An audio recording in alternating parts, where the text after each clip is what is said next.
E la faggiola di questo video qua si chiama Pecin, una faggiola che, tra tante altre robe, la fa anche dolce, che mi vedete che la è l'anima della faggiola, no? La roba principal que fa.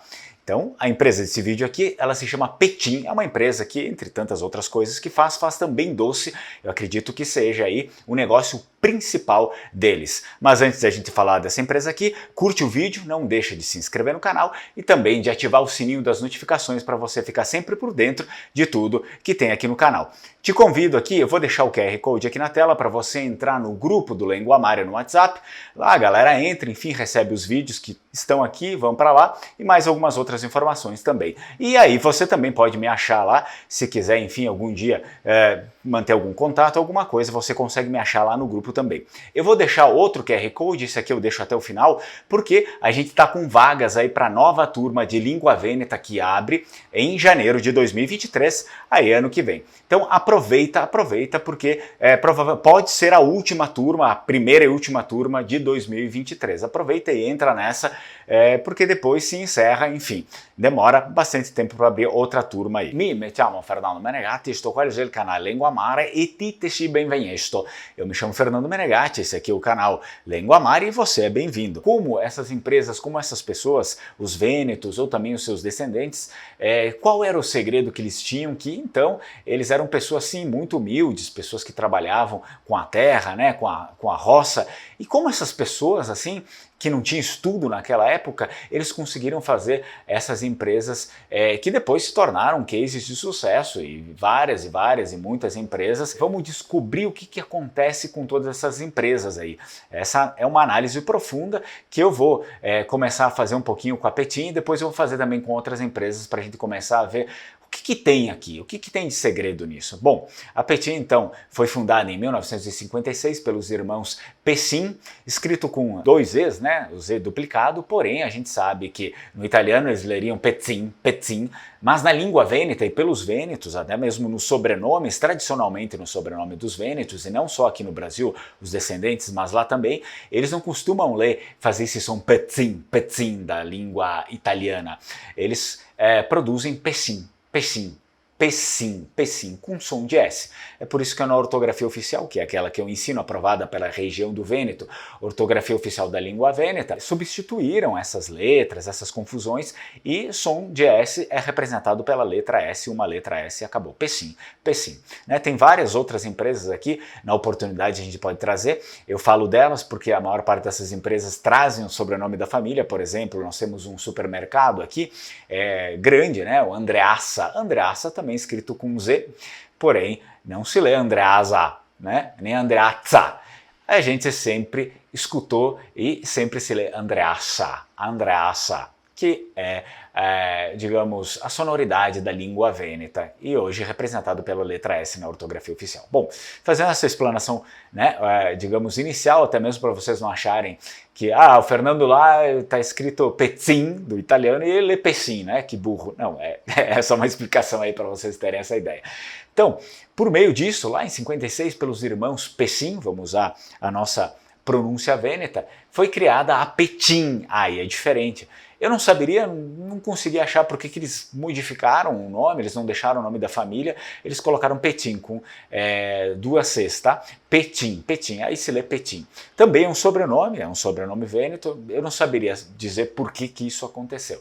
Então o que acontece? Essa pequena fabriqueta, essa pequena fábrica se transformou numa grande indústria ao passar do tempo, como muitas e muitas outras, né, empresas que a gente tem, e obviamente começou a aumentar cada vez mais a produção, a sua capacidade de produção, e eles são responsáveis aí por marcas que são muito conhecidas, ao menos na região sul do país. Eu não sei como funciona nos outros locais. Por exemplo, a marca Trento, Tribala, Blong e Frutomila.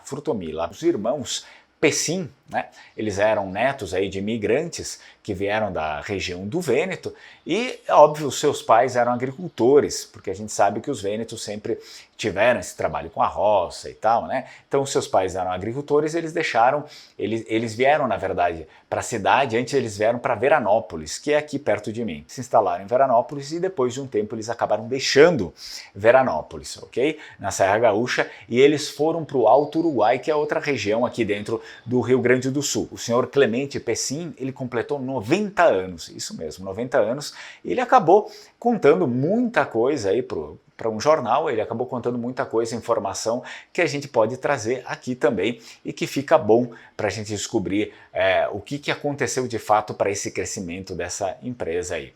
Então é óbvio, ele contou alguma coisa da história lá do início, que eles se mudaram, né, para o Alto Uruguai, uma cidadezinha pequena, e foram lá trabalhar na roça. E o que acontece?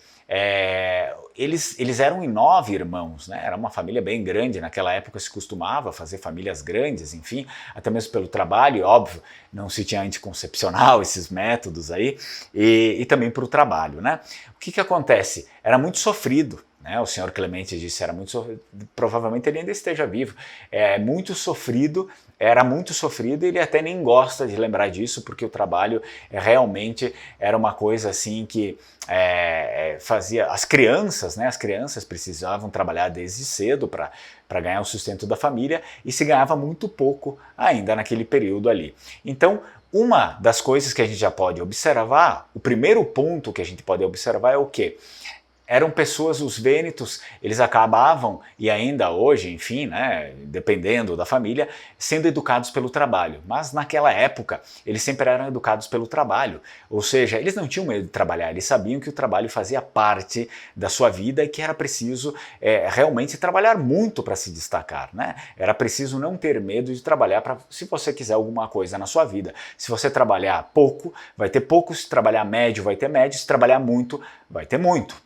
Então é uma lógica bem simples de se entender. O trabalho faz parte da nossa vida. Então no fim dos anos 40, o senhor Clemente, né, que é um dos irmãos aí, provavelmente, talvez, eu não sei, tá? Mas talvez seja o único que esteja vivo até os dias de hoje. Ele e os irmãos, eles se mudaram para Erechim, que é uma cidade lá do Alto Uruguai, em busca de um bom negócio que lhes foi prometido. O que acontece? Uma pessoa foi lá para o interior e disse para a família deles que teria um bom negócio, que eles teriam que encontrar um ex-militar aí da Marinha em Erechim e que ele teria um bom negócio para eles. Mas ele não sabia explicar o que era e eles, quando eles foram para lá, eles também nem sabiam o que era. Só que eles sentiram, né, essa confiança e tal, e enfim, o que eles teriam a perder, né? A vida já era bem sofrida e eles precisavam realmente dar uma volta aí. E o que acontece? O que a gente já pode analisar nisso, né? Foi, né, por coincidência, o que aconteceu com muitas outras pessoas aí que fundaram empresas de sucesso, né, empresas grandes. Aceitaram aí riscos, mas riscos calculados, né? Porque, enfim, ficou bem claro que era uma pessoa, um ex-militar, uma pessoa que era confiável e por mais que não se soubesse direito sobre o que seria, né, esse negócio aí, uma pessoa confiável já se tem aí, digamos, muito, né, já se tem essa questão da confiança que a gente consegue ter um risco mais calculado. Então, quando eles chegaram de fato em Erechim, né, o seu Clemente e os seus irmãos, eles descobriram que eles poderiam fazer negócio com o café. Com o café, isso mesmo, né? Meio inusitado nos dias de hoje por aqui, pelo menos no sul, mas naquela época sim, eles descobriram que eles iam conseguir fazer negócio com o café e para isso eles alugaram uma pequena indústria fabril, né? uma estrutura, uma pequena estrutura fabril por 3 meses para aprender esse negócio, para saber, né, para aprender como é que faz e tal. Então o seu Clemente, ele disse que faziam de tudo para aprender, de tudo mesmo. Ficavam horas e horas ali, porque não se tinha, né, enfim, ninguém que pudesse passar esse conhecimento adiante. Não é que nem hoje, vou lá no Google, como é que faz café, como é que mexe nisso, naquilo. Não era isso que existia, a gente precisava meter a cara, hoje ainda precisa meter a cara se quiser fazer uma coisa boa. Mas o que aconteceu é que eles contrataram uma pessoa que já tinha trabalhado com o café. Então essa pessoa conseguiu passar o seu conhecimento para eles. É outra coisa que eu observo, que também aconteceu com outras empresas aqui da região e que depois cresceram bastante aqui, e foram pessoas que por mais que tinham vontade de fazer, mas se deparavam com essas dificuldades da mão de obra especializada, que eles não sabiam direito como é que atua com isso ou aquilo, né? Contratavam pessoas que já sabiam fazer, ou seja, especialistas, né? Pessoas que já sabiam o que fazer, que entendiam do negócio e, portanto, ensinavam eles com esse negócio, né? Então, eles tinham essa cartada. E também conta aí o senhor Clemente que ele não tinha carro na época, portanto, toda a logística, digamos assim, das vendas, né, de transportar o produto deles, ele tinha que fazer com uma velha bicicleta que ele usava na roça. Então, eles não tinham dinheiro também para comprar carro naquela época, eles recém tinham começado, tinham saído da roça, que pagava muito pouco, né, tirava muito pouco dinheiro, então ele pega essa velha bicicletinha aí, que ele fala que fazia ruído e tudo, né, uns barulhos assim, e aí o que acontece? Ele vai de armazém para armazém com uma latinha, até eu anotei aqui, sim, com uma latinha de café, né? Com a latinha de café que eles produziam café, com a latinha de café para o armazém experimentar esse café para ver se era bom, se não era bom, e assim ele conseguia também prospectar os clientes, né? Fazer novos clientes. Os clientes achavam, viam que o café era bom mesmo e começava a encomendar esse café. Então ele tinha que fazer toda essa andança, andar com a bicicletinha, entregar tudo, né? Ou seja, não economizar esforços, né? Uma outra dica aqui também, não economizar esforços por aquilo que se quer. E também, quando se vê uma dificuldade, as dificuldades existem, né? As dificuldades existem. Quando se tem uma dificuldade, não dá para a gente ficar, mas não dá para fazer isso, não dá para fazer aquilo, porque sempre tem uma desculpa. Porque não dá, porque não tem o carro. Não dá, porque não tem isso. Olha, tem que dar o seu jeito e faça. E faça.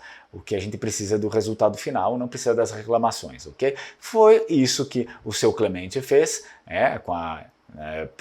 controlando aí a Petin junto com seus irmãos, e é uma coisa que eu também observo de outras empresas aí que foram fundadas aqui. As pessoas tinham as dificuldades, mas ia fazendo o negócio do mesmo jeito. E claro que esse empenho, então ele surtiria efeito mais tarde, quando o Clemente e os seus irmãos eles compraram uma pequena fábrica de torra-café, né? E fundaram o Café Petin, né? Uma fábrica para torrar café. Então eles fundaram o Café Petin, que também é bem famoso aqui, e os pedidos foram então aumentando por conta disso. Eles tiveram dinheiro para evoluir um pouquinho mais a estrutura e também para comprar um carro. E portanto, a partir disso, o seu Clemente conseguiu fazer as suas entregas, né, ou prospectar clientes com o carro, né? E tem um pedaço interessante que na entrevista o senhor Clemente ele se lembra que ele falou, né, depois que os negócios estavam aumentando, aí ele falou para os irmãos: in Veneto, Dio Cristo vendendo un buchueto de café te va dar de pi de un mese inteiro de lavoro in Colônia. Ou seja, Cristo Deus, né? Vendendo uma latinha de café, você ganha mais do que um mês inteiro aí de trabalho no campo. Ou seja, eles começaram a perceber que sim, o trabalho no campo é importante, ninguém desmerece isso. Hoje, obviamente, ele se tornou, em muitos casos, um pouco mais fácil. A gente tem aí o agro, porque se teve muita tecnologia, né, para isso, para facilitar um pouco a vida das pessoas que trabalham com isso. Mas naquela época não tinha, era um trabalho muito rude. E se ganhava muito pouco. Eu me lembro, meu pai também veio da roça e ele teve que vir para a cidade porque era uma coisa muito pouco, muito pouco. E observando isso, eles tentaram fazer, digamos, o que se chama também do trabalho inteligente, né? Tentar ter uma certa escalabilidade naquilo que se faz. No caso deles, as vendas, né? As vendas dos produtos que eles faziam, que conseguiu dar mais vazão e também eles conseguirem faturar um pouquinho mais e começar a melhorar de vida e também ter a oportunidade de melhorar de vida a própria família deles. Então o negócio ele prospera ainda mais e os irmãos assim decidem vender também para outros estados da região do sul do país. E diz ele lá, o seu Clemente, que logo compraram uma caminhonete melhor, né? Então iniciaram as vendas também em Santa Catarina e no Paraná, além do Rio Grande do Sul. Foi uma aventura, diz o senhor Clemente, ainda vivo, porque eu não conhecia nada e nem ninguém. Logo percebemos que precisávamos vender outros produtos junto com o café. Então, eu comprava das indústrias de Erechim, açúcar, doces, balas e saía às 3 da madrugada para visitar os armazéns, né? Ele comenta aí, o senhor Clemente. Ou seja, uma visão de expansão. Esse aqui é um outro ponto interessante, né? Eles tiveram essa visão de expansão no próprio negócio, de agregar novos produtos. Eles viram que não dá para trabalhar com a lógica do monoproduto e agregaram mais produtos àquele produto e as pessoas começaram a comprar. Porque se o produto é bom, as pessoas compram. E isso, obviamente, deu um crescimento mais fortalecido para Petin, né? Depois de algum tempo, ouvindo também os pedidos dos clientes, o seu Clemente, então, ele comenta que a empresa, que a Petin, começa com o negócio de fabricar balas e doces, né? Eles não fabricavam balas e doces, começaram com café e hoje praticamente é o negócio principal deles, né? Então, na década de 50, além de mim e meu irmão, diz o senhor Clemente, que viajávamos, já tínhamos outros vendedores. Foi assim que começamos a ver que o pessoal gostava de bala, diz o senhor Clemente. E aí decidimos fabricar também doces e deu muito certo, ressalta ele, né? Saber ouvir os clientes. Eles souberam ouvir os clientes e testaram o produto antes mesmo de começar a fabricá-lo. Testaram, obviamente, com aquilo que ele comprava das indústrias de Erechim e começaram a fornecer para os clientes e eles testaram, digamos, a aceitação do produto e a partir disso, as próprias pessoas pedindo, então eles viram, opa, aqui a gente pode também entrar nessa. Não, é um outro segredo aí de como as coisas começam a dar certo, né? Também ouvir as pessoas. Bom, Pecim, que é o senhor Clemente, né? Ele lembra que todo o trabalho era manual lá no início e ele diz que ainda hoje ele sente dores nos braços, né? Porque tudo precisava ser feito manualmente, né? Com as mãos, né? Ele fala aqui, pois era preciso passar um cordão por uma esteira para fazer as balas e isso era tudo manual. Meus irmãos e eu nos rezávamos para a indústria não parar, salienta. Ou seja, essas pessoas ficavam praticamente 24 horas dentro dos seus negócios e também esse acaba sendo um fator que, óbvio, é quase impossível quando as pessoas se doam e querem de verdade alguma coisa, é quase impossível. Isso não dá certo, né? Nos dias de hoje, então, o atual diretor e presidente da empresa é o senhor Dirceu Pecim, sobrinho do senhor Clemente, aliás, que estudou e tinha realmente vocação aí para os negócios da família, segundo o senhor Clemente. Então, atualmente a indústria, né, mudou de sede, ampliou a sua estrutura para poder também produzir mais e melhor. E por fim, com 90 anos, então o senhor Clemente Pecim diz que tem orgulho da sua história e deixa também uma dica aí para os jovens empreendedores. Ele falou o seguinte, quando eu passo na frente da fábrica e vejo vários caminhões que levam encomendas para todo o país e até fora dele, bate um grande orgulho porque lembro de quando eu saía com caminhonete para vender os doces, né? Para os mais jovens eu digo que é preciso acreditar no negócio e fazer acontecê-lo, né? Foi assim que eu saí de uma lata de 10 quilos de café granulado para o que existe hoje, que é a Petin, ok? Eu acreditei em mim e nas pessoas que seguiram conosco. Você gostou da história? Pois é, uma história legal, também gostei e eu tentei, né, trazer algumas abordagens e também algumas análises de como o negócio acabou prosperando, né? Com todo esse esforço, com todo esse trabalho, é difícil alguma coisa não prosperar. E é importante que a gente analise essas histórias de um modo consciente, porque pode também te ajudar aí, talvez se você tem um negócio, ou se você queira fazer o seu negócio, ou por mais que trabalhe no negócio dos outros, empreender não é só, enfim, montar o seu próprio negócio, mas você pode empreender dentro do negócio dos outros. Muito bem? Relembro para vocês que tem a abertura da turma de Língua Vêneta que começa em janeiro, online, pessoal, online. Turma de Língua Vêneta online, portanto escaneia aqui o QR Code, fala comigo, se agiliza aí, porque as vagas estão terminando e também de janeiro já está aí praticamente, ok? Então, para finalizar esse vídeo, eu deixo mais 2 vídeos aqui na tela e vi ringrazio na multi, strucon, ciao ciao!